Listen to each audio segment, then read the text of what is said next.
호남에서도 신공항 바람이 불면서 지역 간 갈등이 우려되고 있습니다. 정치권이 갈등을 부추긴다는 비판도 나오고 있습니다. 광주시와 전라남도가 국회의원들을 초청해서 현안 사업에 대한 지원을 요청했습니다. 의원들은 초당적인 협력을 약속했지만 여당의 유력 국회의원들은 참석하지 않았습니다. 올 들어 처음으로 광주 전남에서 열대야가 나타났습니다. 작년보다는 20일이 이릅니다. 일에 지친 직장인들을 찾아가 문화 공연을 해주는 직장 배달 콘서트가 좋은 반응을 얻고 있습니다. 여러분 안녕하십니까? 광주시와 전라남도가 지역 출신 국회의원들을 상대로 지역 현안을 설명하고 국회에서 예산이 통과될 수 있도록 도와달라고 했습니다. 네, 그런데 이정현 의원을 비롯해 새누리당의 유력 정치인들은 참석하지 않아서 다소 맥 빠진 간담회가 이루어졌습니다. 김철원 기자입니다. 비례대표를 포함해 광주와 전남 지역 출신 국회의원 23명이 20대 국회 개원 이후 처음으로 한자리에 모였습니다. 정부의 예산 심의 대상이긴 하지만 통과 가능성이 불투명한 사업들을 설명하고 국회에 협조를 구하기 위한 자리입니다.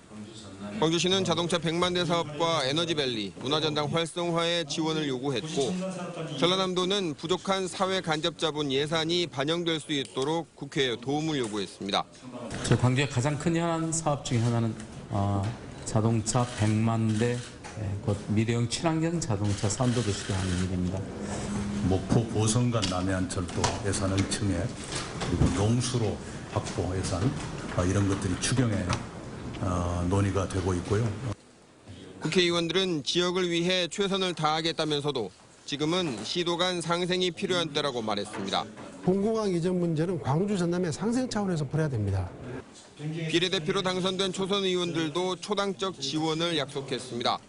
전라도에서 거기서 이제 예산적으로 많은 어려움이 있기 때문에 여기 그 지역구 출신으로서 많이 도와달라는 그 말씀이 계셨고요. 의과대학 문제에 대해서 정확히 입장을 전라남도에 가져야 된다. 그러니까 서와 동해 이런 지역 소지역 갈등 이런 부분이 아니고. 국회의원들은 간담회에서 올 하반기 있을 조선산업 구조조정 추경 예산 편성 때 지역이 소외되지 않도록 힘쓰기로 했습니다. 초청 대상 가운데는 정부와의 다리를 놓아줄 새누리당 심재철 부의장과 이정현 의원, 신나라 의원 등이 불참했습니다. MBC 뉴스 김철원입니다. 호남에서도 신공항 바람이 불면서 제2의 영남권 신공항 사태가 우려되고 있습니다. 정치권이 지역 갈등을 키우고 있다는 비판이 일고 있습니다. 김양훈 기자가 보도합니다. 더불어민주당 당대표 경선 출마를 선언한 추미애 의원. 전주를 찾은 추 의원은 당대표가 되면 새만금 신공항을 이뤄내겠다고 말했습니다. 8월 전당대회를 앞두고 새만금 신공항을 공약으로 내걸며 전북 민심을 얻겠다는 계산입니다. 여당에서도 새만금 신공항 필요성을 들고 나왔습니다. 전주우리 지역구인 새누리당 정운천 의원은 새만금에 국제 규모의 기업들이 들어서는 만큼 국제공항이 꼭 필요하다고 강조했습니다. 하지만 새만금 신공항은 전북과 광주 전남의 여론이 엇갈리고 있는 문제입니다. 광주 전남은 서남권 거점공항으로서 무한공항 활성화에 총력을 기울여야 한다는 입장. 이런 상황에서 여야 정치인들이 새만금 신공항 공약 남발로 호남 갈등을 키우고 있다는 지적이 일고 있습니다. 제5차 중기 공항 발전 5개년 계획과도 배치되고 두 번째로는 전북과 갈등을 초래할 수 있어서 바람직스럽지 않다고 생각합니다. 선심성 공약이란 비판이 일자 추미애 의원은 기자회견을 열고 해명에 나섰습니다. 정부가 이미 추진하고 있는 새만금 신공항 사업이 계획대로 추진되도록 당 차원에서 약속을 지키겠다고 한 것입니다. 하지만 영남권 신공항 논란이 채 가시지도 않은 상태에서 정치권이 지역 간 갈등을 키우고 있다는 비난을 피하기 어렵게 됐습니다. MBC 뉴스 김양훈입니다. 장마전선이 중부와 남부지방을 오르락내리락하며 비를 뿌려대고 있습니다. 이렇게 장마가 계속되면서 농작물 피해 예방에 비상이 걸렸습니다. 이계상 기자입니다. 시간당 30mm 넘는 폭우가 갑자기 쏟아지면서 시설하우스 멜론이 침수 피해를 입었습니다. 어른 발목 정도로 물이 차올랐을 뿐이지만 한참 성장기인 멜론이 상품성을 유지할 수 있을지는 장담하기 힘듭니다.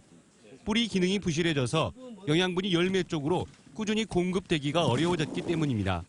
장마철 궂은 날씨가 계속되면 노균병 등 병해충이 더 큰 걱정입니다. 과 자체도 이렇게 되면은 네트 형성 과정에서 너무 심하게 네트가 형성이 되기 때문에 안에서 너무 심하게 되는 것은 안에서 과가 손상이 돼버립니다. 육질이. 집중호우로 물이 잠겼던 벼는 비가 그친 뒤 깨끗한 물로 흙 앙금을 씻어줘야 뿌리의 활력을 다시 높일 수 있습니다. 고추와 참깨 등 밭작물은 재배지에 비수구를 서둘러 정비해서 습해를 입지 않도록 해야 하고 병해충 예방을 위해서 긴급 방제 작업을 하는 것이 좋습니다. 비가 오기 전에 하는 것이 약 방제 효과가 높고요. 반드시 비 오기 전에 못했을 때는 비 온 후에라도 반드시 약 방제를 철저히 해주셔야 됩니다. 전라남도 농업기술원은 올해 장마 전선이 강한 바람을 동반할 가능성이 높다며 복숭아나 포도 등 수확을 앞둔 과일이 낙과 피해를 입지 않도록 시설물 관리에 주의를 기울여달라고 당부했습니다. MBC 뉴스 이계상입니다. 순천의 특산물인 월등 복숭아 수확이 시작됐습니다. 올해는 당도도 높고 생산량도 늘었지만 전국적인 과잉 공급으로 가격은 예년만 못합니다. 문형철 기자입니다. 붉게 익은 복숭아가 가지마다 탐스럽게 달려 있습니다. 농민들은 하나하나 정성스럽게 수확에 나섭니다. 순천의 특산물로 꼽히는 월등 복숭아가 지난달 말부터 출하를 시작했습니다. 저 생종치고는 새품종이라 맛이 달고 좋습니다. 가격도 단단하고. 월등 지역의 복숭아 재배 규모는 160여 농가에 112헥타르. 지난해보다 4% 증가한 1,250톤이 생산될 것으로 보입니다. 특히 올해는 과육이 한창 무르익을 시기인 6월에 일조량이 풍부해져 당도도 예년보다 높습니다. 서울 쪽으로 많이 출하가 되고 있고 우리 지역에서도 대형마트나 소매점에서 꾸준히 찾고 있습니다. 하지만 올해는 가격이 걱정입니다. 2.5kg 한 상자 출하 가격은 지난해보다 2,000원 정도 떨어진 21,000원 수준. 경북 지역 상당수의 포도 재배 농가들이 복숭아 농사로 전환하면서 시장 공급 물량이 크게 늘었기 때문입니다. 앞으로 3, 4년 있으면 아마 큰 타격 받지 않냐. 그래서 우리가 지금 현재 올해부터 시방 어렵더라도 공수는 시작한 겁니다. 수요가 늘어나는 이달 중순부터 복숭아 가격이 다소 안정세를 보일 것으로 예상되는 가운데 농민들은 다음 달 개최되는 복숭아 축제를 통해 전국적인 홍보에 나설 예정입니다. MBC 뉴스 문형철입니다. 직장인들은 시간을 내서 문화생활을 즐기기가 어려운데요. 일터까지 배달되는 문화 공연이 있어 화제입니다. 직장인에게는 깜짝 문화 선물이, 공연하는 예술가들에게는 자신을 알리는 기회가 되고 있습니다. 이미진 뉴스 리포터입니다. 맑고 탁 트인 목소리가 기타 연주와 어우러집니다. 한 인디밴드의 공연이 펼쳐지고 있는 이곳은 공연장이 아닌 평범한 회사 공간입니다. 네, 깔끔하네요. 기분이 아침에 별로 안 좋았었는데 이거 듣고 나니까 정말 기분이 좀 좋아지는 것 같아요. 같은 시간 다른 회사에서는 경쾌한 리듬의 춤 공연이 한창입니다. 이 문화 공연들은 일터로 배달되는 일명 직장 배달 콘서트. 평소 문화생활을 즐기기 어려운 직장인들에게 찾아가는 문화 공연으로 활기를 불어넣자는 취지입니다. 한 지자체가 산업단지가 많은 지역 특성을 고려해 기획한 건데 직장인들의 반응은 좋은 편입니다. 즐거움이 함께해서 직장 생활에서도 더 시너지가 더 발생할 것 같고. 공연을 하는 예술단체들은 보는 이에게 즐거움을 선사하고 자신들을 알릴 수도 있어 좋습니다. 또 우리 콘서트를 통해서 가벼운 마음으로 하루를 또 보내시고 그렇게 살아가셨으면 하는 마음입니다. 근로자에게는 일상의 작은 활력소가, 예술가에게는 자신을 알릴 기회가 되는 직장 배달 콘서트.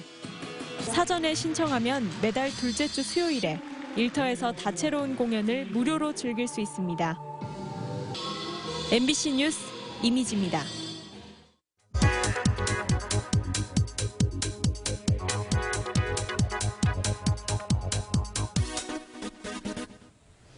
한여름밤의 불청객이 작년보다 20일 빨리 우리 곁을 찾아왔습니다. 바로 열대야인데요.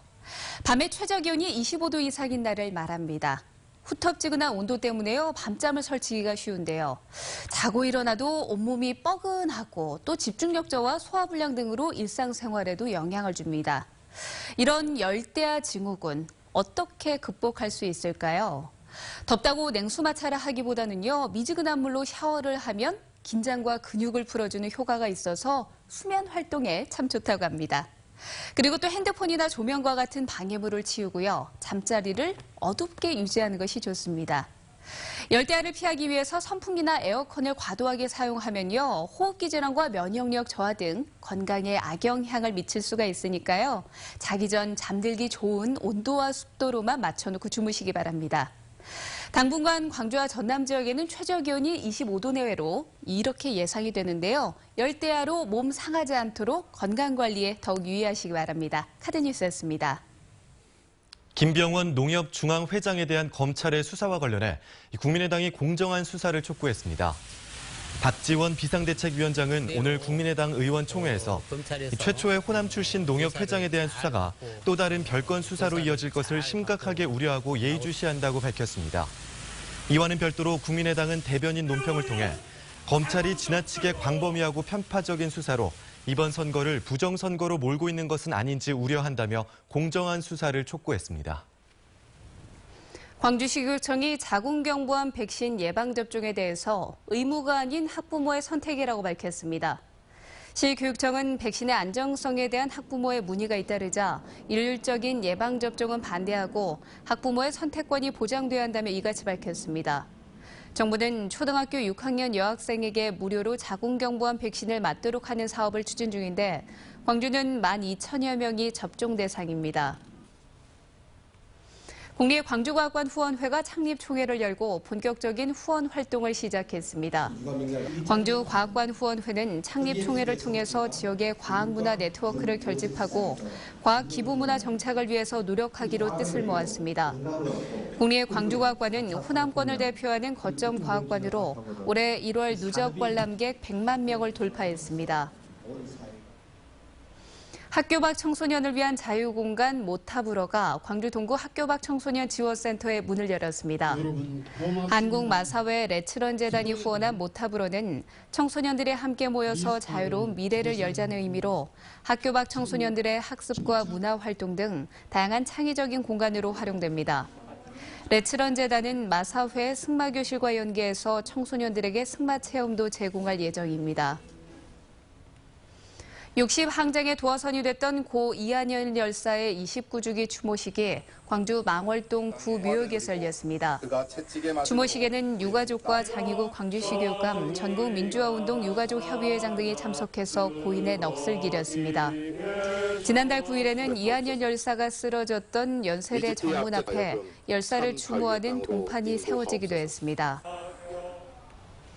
친환경 농산물 의무 자조금이 설립돼 본격적인 활동에 들어갔습니다.